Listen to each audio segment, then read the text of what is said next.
Peace be to you. This is Omar Abdul Malik, physician assistant and health educator. So I'm going to answer some of you all's questions in the comments section. One of those questions was about attending class as a PA student, or as any student, I would say, even if you're doing undergraduate. I can say this as a student, as an erstwhile student, and as an erstwhile college professor. You need to decide for yourself if it's worth your time and effort to attend every single class. With the advent of online learning, you don't necessarily have to be in every single class unless that professor has said that attendance is mandatory and they take attendance in class. This is usually not the case on the college level, and certainly when you get to your graduate level courses.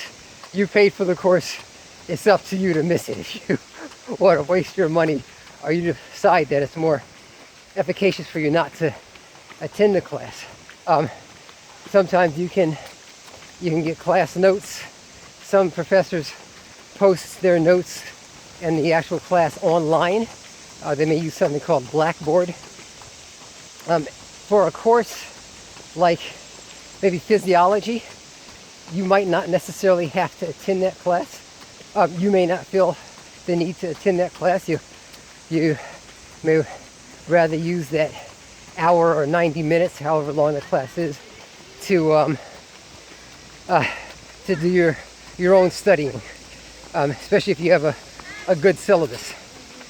For a class like physical diagnosis that is very hands-on, I would suggest going to class, because unless you're particularly skilled at using things like the ophthalmoscope or the correct use of the tuning fork or the reflex hammer, you may need somebody to actually explain to you why you're doing a certain procedure. So this is a physical diagnosis class, a class in which you engage a lot of visual and tactile learning and teaching skills. But other classes, you may feel that it's not in your benefit to attend that class. I never took attendance when I taught. I taught at a couple of universities over the years. But I also made a mental note of who was not coming to class. So when I was given an exam and I'd be going over the exam, and a student or students who had not attended the class may have missed some of the clinical pearls that I gave, or some of the vignettes, or some of the hints. You guys really need to, for example, I may say, I was teaching a class on renal disease. I said, you guys really want to know the different types of nephrolithiasis. What causes them? That's something that you really want to know. You might see it again. So that's a hint to study that, because it's going to most likely show up on your exam. So students, a student or students who did not show up would say, hey, you never talked about that in class. So, well, you didn't come to class.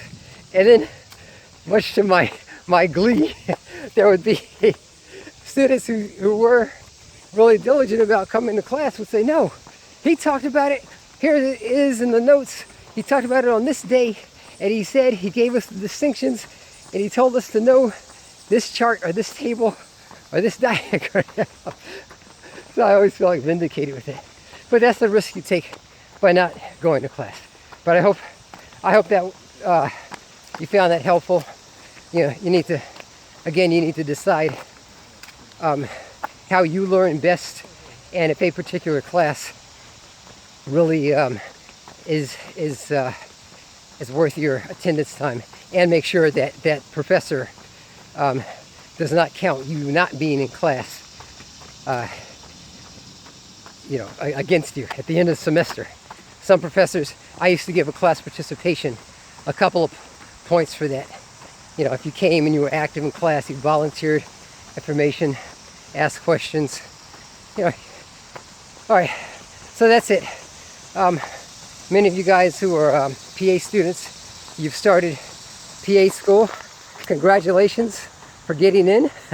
And this is your second year if you're going into you finished your didactic year and you're going into your clerkship year. Congratulations on making it that far. Keep up the good work.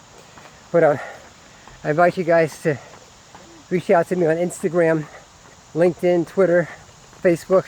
I'll put those links in the description.